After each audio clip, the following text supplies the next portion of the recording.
Donald Trump ने चीन पर नया टैरिफ बम अब फोड़ दिया है। देखिए, अमेरिका ने चीन पर अतिरिक्त 100% टैरिफ लगा दिया है। अब चीन पर अमेरिका का 130% टैरिफ लगातार लगा हुआ है। ये अक्टूबर स्पिरिचुअल मंथ होगा, फाइट का, जीतने का, डिलीवरेंस का, आशीष का, फाइनेंशियल ब्लेसिंग का भी होगा। आमीन। लूका 6 उसकी 12 और 13 आयत को हम पढ़ेंगे। उसमें लिखा है कि उन दिनों में वह पहाड़ पर प्रार्थना करने के लिए गया और परमेश्वर से प्रार्थना करने में सारी रात बिताई।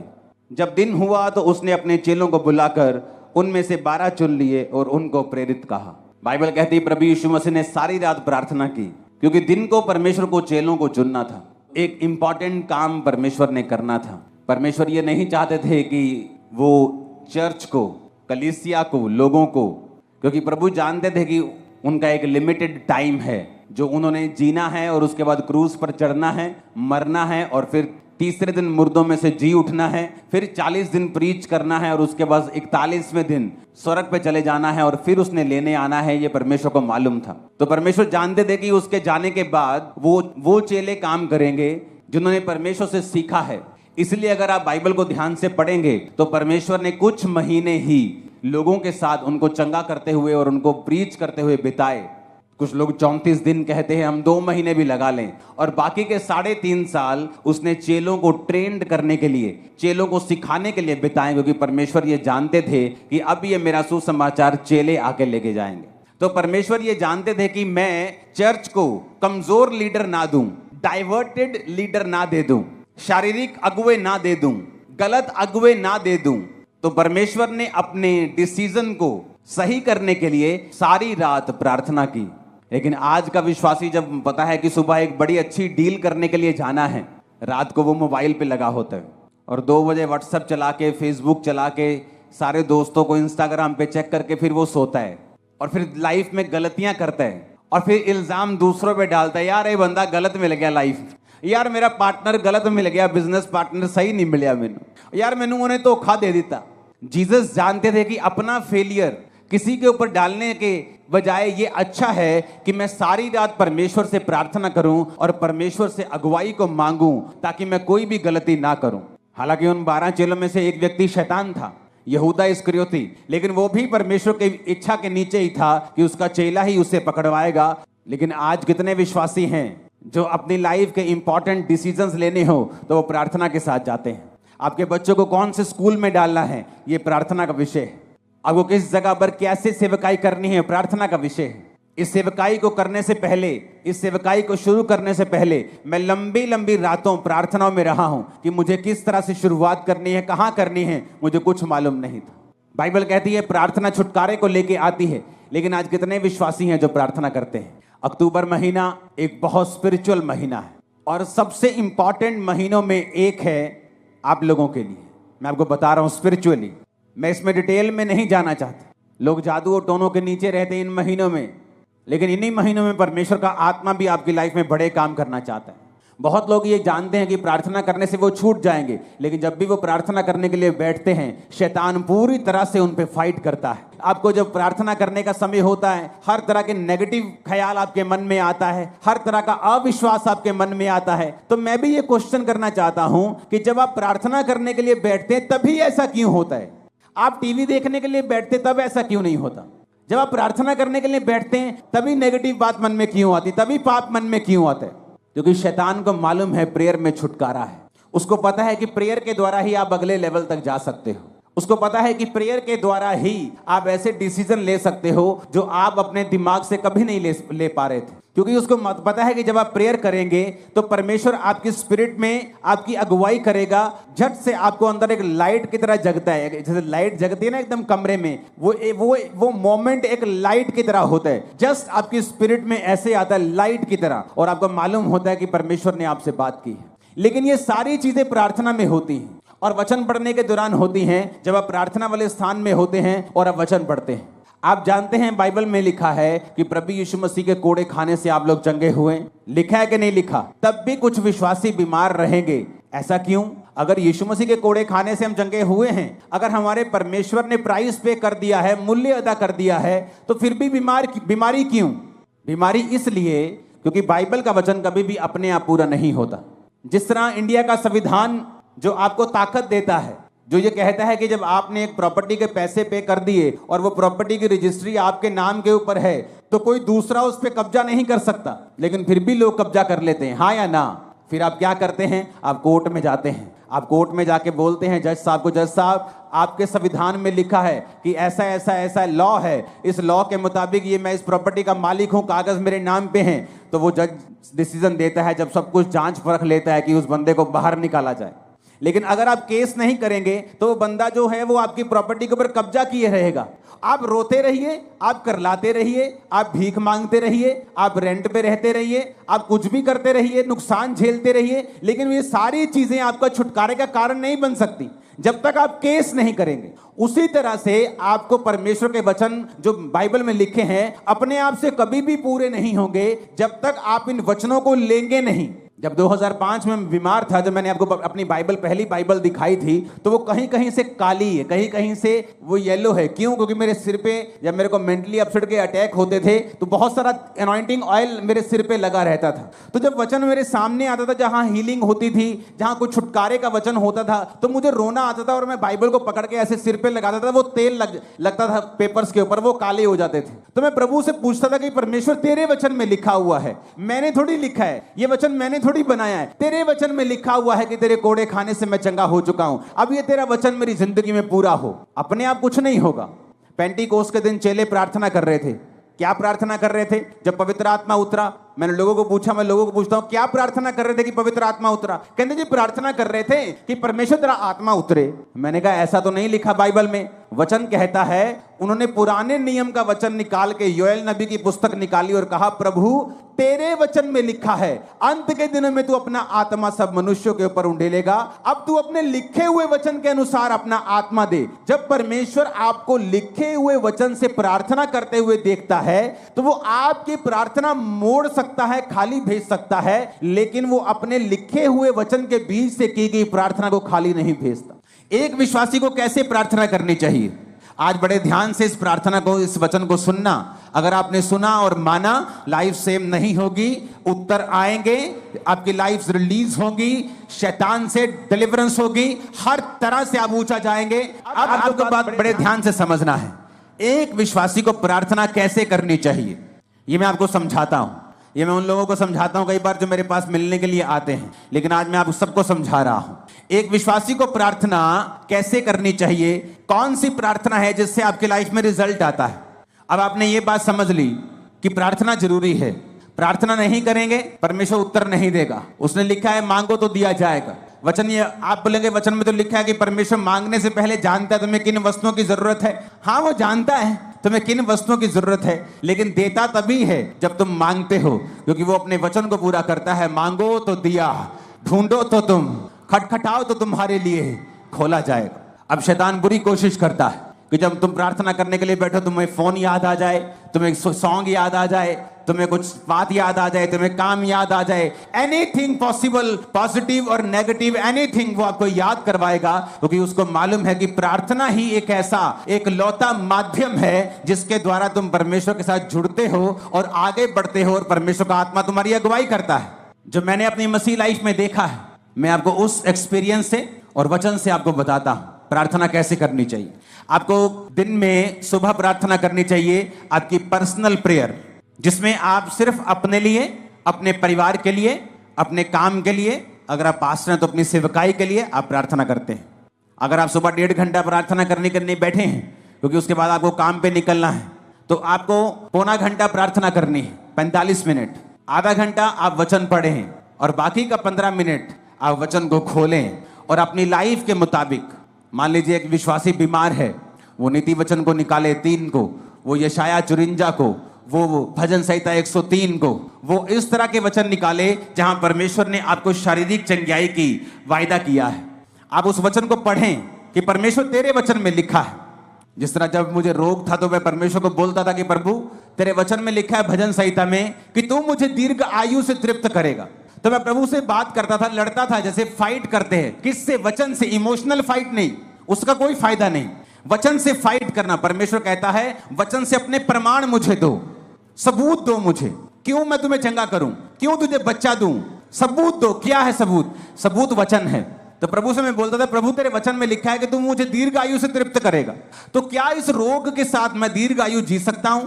अगर जी सकता हूं तो ये दीर्घ आयु किस काम की होगी अगर मैं सारी उम्र रोगी रहूंगा? तो मैं इस तरह से प्रभु के साथ फाइट करता था कि प्रभु तेरे वचन में लिखा है कि तू मुझे दीर्घ आयु से तृप्त करेगा।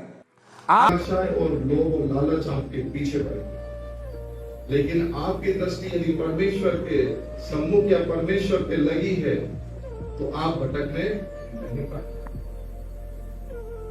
कुछ बातें और देखेंगे हम परमेश्वर के वचन में। हम निकालेंगे उत्पत्ति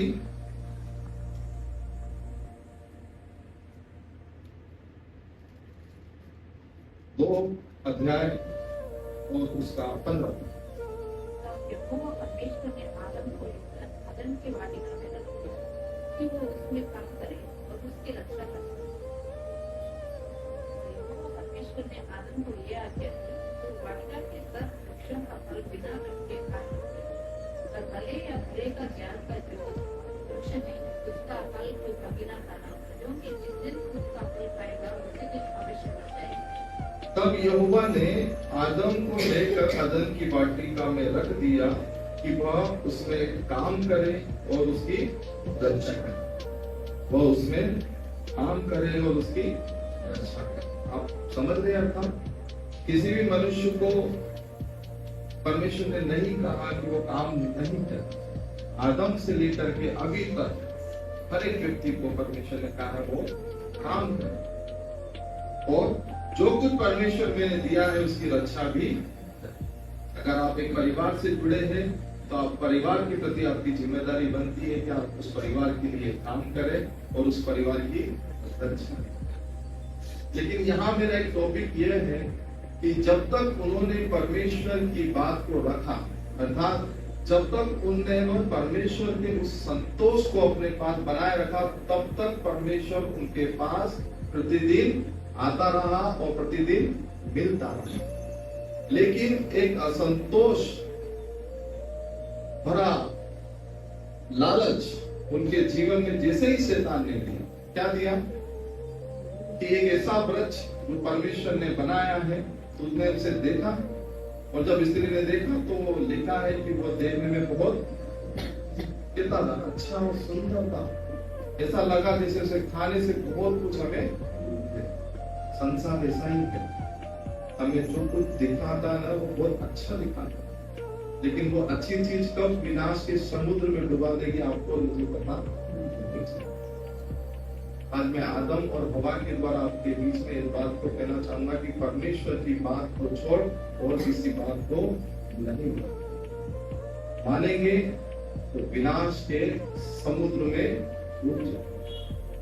परमेश्वर की बात को मानेंगे तो जीवन पाएंगे, एक बड़ी कमाई करने पाएंगे। कितनी भी बड़ी परीक्षा क्यों न हो, परमेश्वर आपको परीक्षाओं से जयवंत, क्योंकि आपने परमेश्वर की बात को सुना। लिखा है परमेश्वर के वचन में, क्योंकि मैं तुझे न छोड़ूंगा न मैं तुझे रखूंगा। हम बहुत लोग भविष्य की चिंता करते हैं, मेरे बाद भविष्य में ये हो, मेरे बाद भविष्य में वो हो, लेकिन वर्तमान में जो कुछ हमें दिया उसके लिए हम धन्यवादी कभी परमेश्वर के प्रति होते ही नहीं। आज से 10 दिन बाद हमारे लाइफ में क्या होगा हमें खुद को नहीं पता और हम सालों की प्लानिंग करते हैं, सालों की हम प्लानिंग करते हैं। हमें आज सोचना और विचार करना है कि जो कुछ परमेश्वर ने हमें दिया है उसके लिए हम क्या दानियल की तरह हम परमेश्वर को आदर करते हैं, हम अपने आप को कितना पवित्र रखते हैं ताकि हम उन परीक्षाओं में क्या हो परमेश्वर के अनुग्रह में जय बन पाए। एक और बात हम देखेंगे परमेश्वर के वचन में, उत्पत्ति अध्याय 13 पर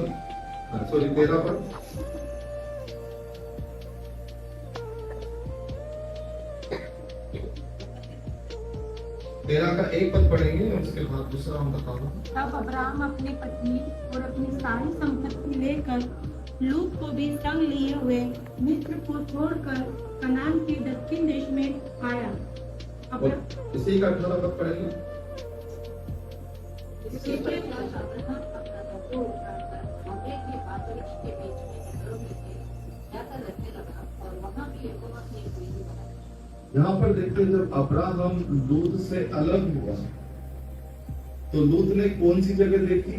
जो नदियों के पास, हरियाली की जगह। और उस शहर का नाम क्या था? सदोम और अमोर। और वहां परमेश्वर का वचन इस बात को प्रकट करता है कि वो देश बहुत पाप से भरा हुआ था और परमेश्वर की प्लानिंग क्या थी कि मैं उसे पहले से ही, कि अब मैं इसको क्या करूंगा? नष्ट करूंगा। लेकिन लूत जो है वो संसारिक चीजों को देखकर क्या हुआ? लोभ में आ गया। लिखा है लोभ रहित जीवन, लोभ रहित स्वभाव आपके अंदर से दूर। लेकिन दूसरी आज्ञा लिखी है कि क्योंकि मैं तेरे संग हूं, मैं तुझे न छोड़ूंगा न तुझे त्यागूंगा। वो किसने अपनाई? वो अब्राहम ने। 18 पर हम पढ़ेंगे, बहुत अच्छी बात की परमेश्वर के वचन में। इसके पश्चात अब्राहम अपना तंबू उखाड़ कर ममरे के 5 वृक्षों के बीच हेब्रोन में गिरे। 5 वृक्षों के बीच। आप समझ रहे? ना हरियाली ना पानी, कुछ नहीं, लेकिन एक वचन परमेश्वर का वो लेके गया कि परमेश्वर ने कहा था कि मैं तुझे ऐसा जगह दूंगा कि जहां पर तेरे राज्य की बढ़ोतरी होगी और इतने लोग होंगे कि जैसे कोई तिनकों को, धूल की तिनकों को गिनता है, वैसे तेरे वंशज होंगे। Hallelujah, hallelujah. आज परमेश्वर का वचन हमें बता रहा है कि हमें कितना परमेश्वर की गहराई को, परमेश्वर के प्रेम को, परमेश्वर के वचन को समझने की जरूरत है। अगर आप अपने आप को, अगर यदि आप उस जगह रखते तो आप डेफिनेटली लूत की तरह सोचने लगते। लेकिन परमेश्वर का वचन हमें अब्राहम की तरह सोचने के लिए है कि जो कुछ परमेश्वर ने हमें दिया है, हमें उसको विश्वास रखना जरूरी है। संतोष के साथ हम परमेश्वर को भजेंगे, हमारा भविष्य परमेश्वर के हाथ में, हम बड़ी कमाई करेंगे। इसके बाद दूध को क्या हुआ? घेर लिया गया, दूध को बंदी बना दिया। बहुत सारी बातें परमेश्वर वचन के द्वारा सीखे। हालेलुया। एक और बात हम परमेश्वर की देखेंगे।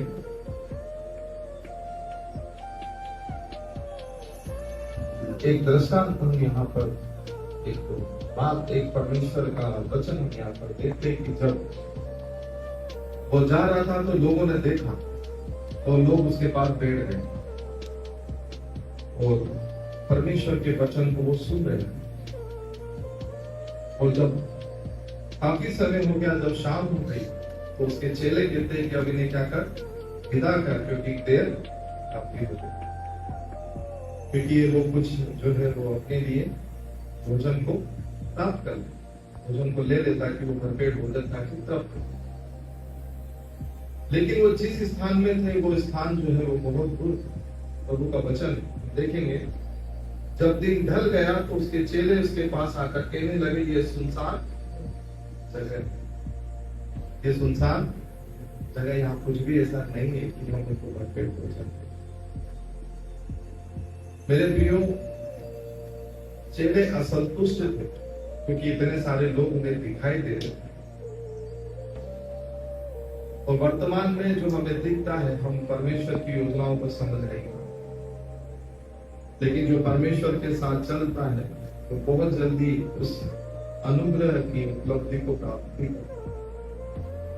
जब दिन ढल गया, सांझ हुई, बहुत से लोग जो परमेश्वर के पास आए थे, बैठे थे, उन्हें जब समय आया कि उन्हें भरपेट भोजन मिले, तब वो जगह सुनसान थी, वहां कुछ नहीं।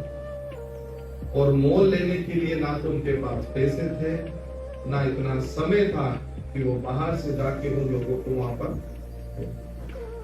लेकिन परमेश्वर के हाथ में सब कुछ। मैं आज किसी बात को कहना चाहूंगा, मेरे वर्तमान में शायद आपके पास कुछ ना हो, लेकिन यदि परमेश्वर आपके साथ है तो जो 2 रोटी और 5 मछली में भी परमेश्वर ने आश्चर्य किया है, वो जीवन भर आपके साथ था। जब उन्होंने मालूम किया, मैं इस बात को सोच रहा था, 5000 लोगों को खाना खिलाए, वो थी पुरुष की गिनती, राइट। इसके अलावा स्त्री और बच्चे तो, लेकिन सिर्फ 2 रोटी और 5 मछली एक ही व्यक्ति के पास, एक ही बालक के पास, किसी के पास कुछ नहीं। इतना अद्भुत परमेश्वर का काम है। उस लड़के ने परमेश्वर के पास जो कुछ उसके पास था, संतोष के साथ समर्पण कर, चाहता तो अकेले बैठ के खा सकता, लेकिन वो जिसके पास था ना, वो सब कुछ कर सकता है। उसने उस भावना से अपने जीवन को दे दिया। और रोटी और जब मछली परमेश्वर के पास पहुंचाई गई, परमेश्वर ने कहा इन्हें पाती पाती घास पर 50-50 100 करके टोकरी दी, परमेश्वर को पूरी टोकरियों से 5000 व्यक्ति और उनके साथ के परिवार लोगों को खिला दिया। और लिखा है इसके बाद भी वो टोकरियां भरी की।